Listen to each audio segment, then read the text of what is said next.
The storm started the way grief starts, quietly, almost politely, with a wind that knocked once and waited to be invited in. By afternoon, the clouds were the color of wet slate, heavy and patient. The weather report said gusts, said localized flooding, said don't go out if you don't have to. I didn't have to. I lived alone, in a small, older house with a yard that could never decide if it wanted to be a lawn or a field. It had been my house for 14 years and mine alone for 2. That's how I measured time now, before and after the leaving.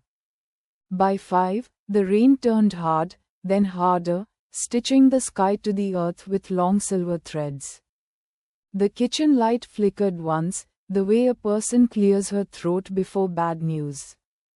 I filled a pitcher with water. Old habit. When the wind picked up, it made a sound in the eaves like a mouth trying to form a word and never quite managing it. I put towels along the back door, jammed a chair against the porch just in case the latch gave. In the living room, I moved the photo albums from the bottom shelf to the coffee table. It felt ceremonial, like lifting a dress to keep it from dragging through mud. The first drop came around 7, landing on the hallway floor with a perfect, insolent plink. It darkened the wood in a neat circle, as if the house had begun to cry and was trying to be discreet. Then another, 2 feet away. Then a third, directly over the runner, threading the line from my bedroom to the kitchen with punctuation marks I didn't know how to read. I got the bucket from under the sink and slid it beneath the worst of the dripping. The sound of the water hitting plastic was unreasonable, too cheerful, like a laugh at the wrong moment. I stood under the hallway's low ceiling and stared up as if the roof might see reason and stop. It didn't. The storm crackled and threw its weight against the house. I could feel the beams shiver. I called 3 roofing companies. Voicemail, voicemail, voicemail. Leave a message. I hung up every time without speaking. What would I have said? It's raining through my house and also something else has been breaking for years. At 8, the power went out. The house fell into a kind of honest darkness, the kind that shows you the outline of things instead of their names. I lit 2 candles and set them on the counter beside the bowl of oranges I kept buying and never quite finishing. The flames made the kitchen look like a room in a painting, unfinished at the edges, gentle with its flaws. That's when I heard the knock. No one knocks in a storm like that unless it's important or insane. I went to the front door, pressed my eye to the peephole. A shape, a shadow, a hood. My heart took a long, startled step. I cracked the door just enough to feel the cold air slap my ankles. "Ma'am?" a voice said, low, clear, careful. Not the voice you expect at night. "I saw your shingles come loose. I can help, if you want." Lightning lit the porch like a confession. He was young, the kind of young that keeps changing its mind, late 20s maybe, mid-30s at most. Rain had pasted his dark hair to his forehead. He wore an old army jacket over a sweatshirt and carried a heavy canvas tool bag that looked like it had stories. "I am fine," I lied, because that's what you say to people you don't know at your door. The bucket in the hall pinged in the silence between us. He flicked his eyes toward the sound and then back to me, as if to say we were both too old for pretending. "I've been helping folks up and down the street before it gets worse," he said. "No charge." He said the last 2 words like he knew they'd matter. They did. They should have, not after everything, not with the house leaking right over my head, but I still felt that small defensive click inside me that always came with money. Money had been the concrete of the fight that never ended. How much, how often, how urgent, how unfair. I looked past his shoulder into the night and saw the street lights glowing like candles. "Do you have a card?" I asked, which was ridiculous. He smiled like he thought so too, but he nodded and took a business card from his jacket. The card was damp and starting to curl. "Even Mila," it said in simple black letters. Under it, handyman, roofing, minor electrical, patch and paint. A phone number, a town name, a line that read fair plus honest. "Looks like you got trouble right over the hall," he said, gesturing. I thought about every safety lecture I'd ever heard and how women are trained to replay them in spare rooms of their brains. But the storm had its own language and so did kindness. "I can take a look from the attic," he said, "or I can tap it from outside. The attic's safer in this wind." "Shoes off," I said, which surprised both of us. "And follow me." We moved down the corridor like a two-person parade, him carrying the canvas bag in one hand and a flashlight in the other. Me holding a candle that made the frames on the hallway wall blink and catch. We passed the pictures I still couldn't take down, smiling vacations that now looked like formal portraits of an extinct species. I wondered what he saw when he glanced at them, if he did. That's the thing about strangers. They are both the safest and the most dangerous mirrors. The attic stairs unfolded like a superstition, 3 creaks, a shiver, a breath. He went up first. From above, his flashlight made a halo on the boards, the dust turning its cone of light into a galaxy. I climbed carefully, the candle smoking slightly as I lifted it past my shoulder. The attic smelled like cedar and old summers. In storms, every house remembers its childhood. "Here," he said, crouching near the center beam, angling the light. "See that seam? The wind got under it. That's where the water's coming through." The plywood looked like a map of rivers. I could hear the rain more intimately up there, its fingers drumming on the roof above our heads. Even rifled through his bag, pulled out a thick strip of plastic sheeting and a staple gun.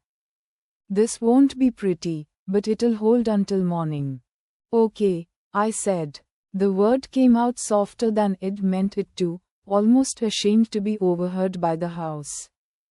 He looked at me in that quick, checking way people do when they want to make sure you're not about to cry. I didn't plan to. Still, my throat felt full of complicated air. He worked in silence, shoulders steady, the muscles in his forearms moving like honest machines.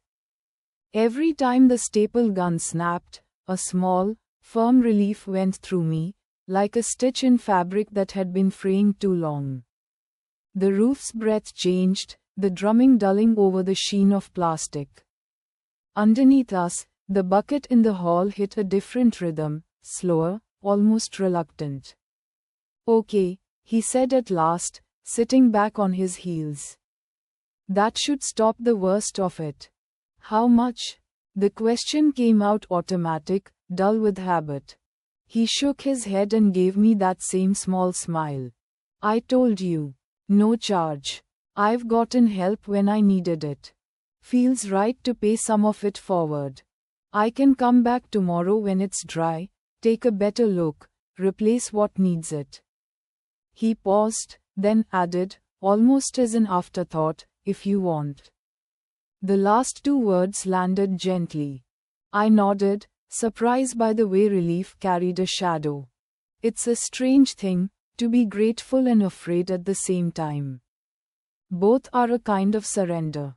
On the way down the attic stairs, the candle gutted and almost went out, then flared, as if reconsidering the night.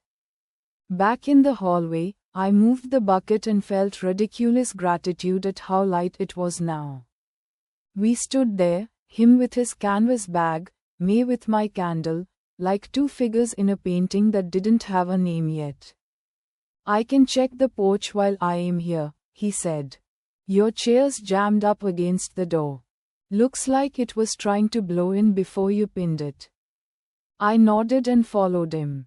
The porch looked like a temporary shelter for forgotten things, the plant I'd neglected to bring in, the wind chimes that had long ago stopped chiming. The shoes I kept by the door in case I needed to rush out quickly in the morning.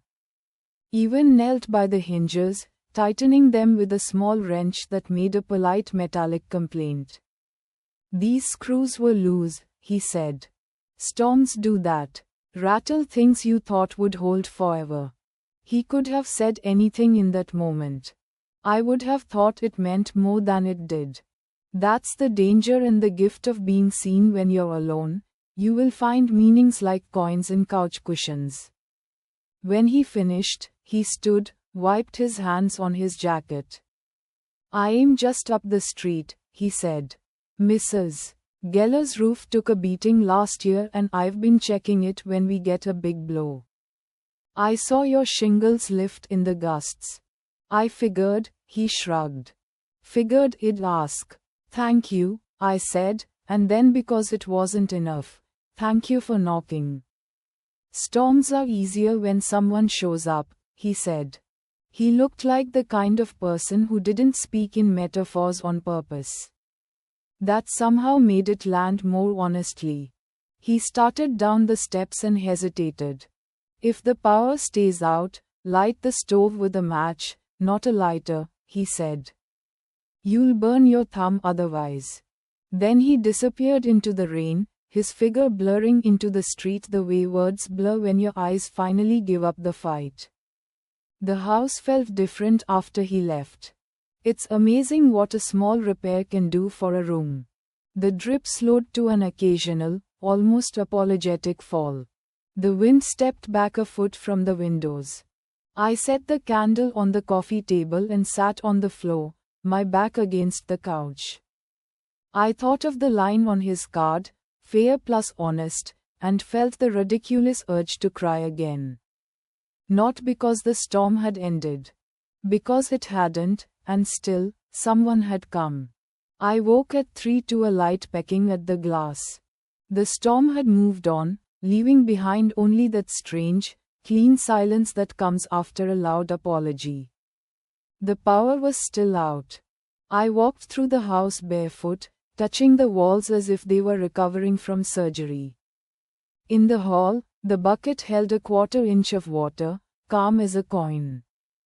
In the kitchen, the bowl of oranges looked heroic in the candlelight. I slept 3 more hours, then woke to pale grey morning. The yard looked like a lake in places, the grass flattened like hair after a hat. The porch chair was still against the door. The wind chimes made up their minds and rang once. I called the roofing companies again. 2 out of 3 answered now. "Earliest we can do is next week," one said. "We're backed up." The other said, "We can come assist today, but repairs will take a few days to schedule." I looked at Evan's card on the counter. I dialed the number. It rang twice. "Evan," he said. "Hi, it's the woman on Oak Street, with the hallway leak." I heard my own voice and winced at the way it tilted up, unsure of its footing. "You said you could come back?" "I can be there in an hour," he said. "You got coffee?" "Always," I said, and he laughed, and in the sound there was a thread of something I hadn't felt in a long time, the simple ease of being 2 people in the same sentence. When he arrived, the sun had bullied its way back into the sky. He climbed the roof with a deliberate grace that made me think of tightrope walkers and people who do not lie. He replaced 3 shingles, sealed the seam, hammered something into something with an authority that calmed my animal brain. I handed him nails and held the ladder and tried not to hover. He was careful with my house like he owned it and didn't, the way you touch a friend you aren't sure will stay. Inside, we sat at the kitchen table and drank coffee that tasted like rain in relief. He told me he'd grown up 2 towns over. That he'd worked construction with his uncle as a teenager and picked up the rest because the world kept breaking in the same places and he got good at listening to where He said he liked fixing things where the fix meant someone could sleep that night. I told him about the house, that it had been my choice, that people had warned me older homes were needy like pets. That I'd learned how to patch drywall and unclog a drain and change a light switch without electrocuting myself. I did not tell him that when the other person left. I had peeled his name off the mailbox with my thumbnail and gone inside and made soup and slept on the wrong side of the bed for 6 months. We don't tell strangers the worst part first. We make them hold the ladder, and if they don't wobble, we hand them a hammer. When he finished the second cup and stood to go, I reached for my wallet. He shook his head. I told you, he said. No charge for last night. Today, just give me enough to cover materials. He named an amount so reasonable it embarrassed me. I tried to argue, he didn't let me. Fair, he said, tapping the card with his finger. And honest. He came back the next week to fix a gutter that had sagged in the storm like a mouth after a long argument. He came back the week after that to repaint the patch in the hall. In between, he fixed Mrs. Geller's porch rail and trimmed the branches that were threatening the power lines at the corner. I started hearing his name in the neighborhood the way you hear about a good book, whispered with gratitude, passed along in case you're the kind of person who needs it. We talked more. Over time, his sentences grew longer. I learned he had a sister in Colorado he didn't see much because she liked mountains and he liked places where the horizon was honest and flat. I learned he kept a thermos in his truck with coffee his grandmother taught him to make, too strong, but I liked it anyway. I learned he'd been married once, briefly, and that both of them were better after they stopped trying to force their hands to fit. He learned small things about me in return. The way I like to finish a book in one sitting if it lets me, how I hum without realizing it when I am concentrating, how I keep extra blankets in a basket by the couch because at least once a week, the world decides it wants to be winter after pretending to be spring all day. There was a day in late autumn when we were both on ladders on opposite sides of the house, him repainting a window frame. Me pretending I knew how to help by scraping old cork that came away in long, reluctant strings. The sky was the clean kind of blue that makes you forget bad weather is possible. A flock of geese wrote something careless across the air. He said, without looking at me, "It's nice to work where someone cares about the place." I said, I didn't care for a long time. He waited. After he left, the house felt like a stage set. I lived in the corners, avoided the center of rooms. I kept thinking, if I replace the rug, if I repaint the kitchen, if I rearrange the shelves, I'll fix whatever is wrong with the air. I scraped a stubborn line and let the old white curl fall to the ground. Turns out you can love a place and ignore it at the same time. He nodded. People do that with people, too. We didn't speak for a while after that, not because there was nothing to say but because we weren't sure if more words would help the ones we'd already spoken do their job. He came through the winter in a brown jacket that looked like it knew how to shovel snow without complaining. I made soup that tasted like everything it contained had learned to get along. Sometimes I paid him with money, sometimes with the kind of work that isn't labor, rides to pick up a part, a thermos refill. A spare hand when something needed to be held in exactly the right way or it wouldn't fit. He started keeping an extra pair of work gloves on a hook in my garage.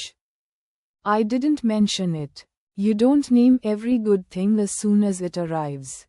Some things you let grow roots before you ask who planted them.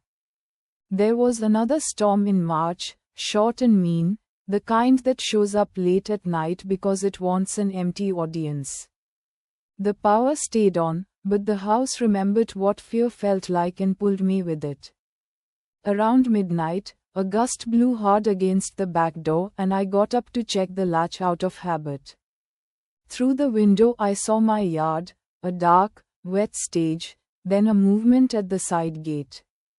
I opened the door and there he was, drenched, sheepish, a roll of plastic under one arm. "Saw the forecast," he said. "Thought I'd do a quick walk around after finishing at the corner lot." He shrugged apologetically. Force of habit. I didn't invite him in. I didn't have to. He stepped into the kitchen and peeled off his jacket. I handed him a towel. He accepted it like a ritual. We stood there, both ridiculous with wet hair, and something in my chest turned, like a lock that had been waiting years for the right key. "Stay," I said.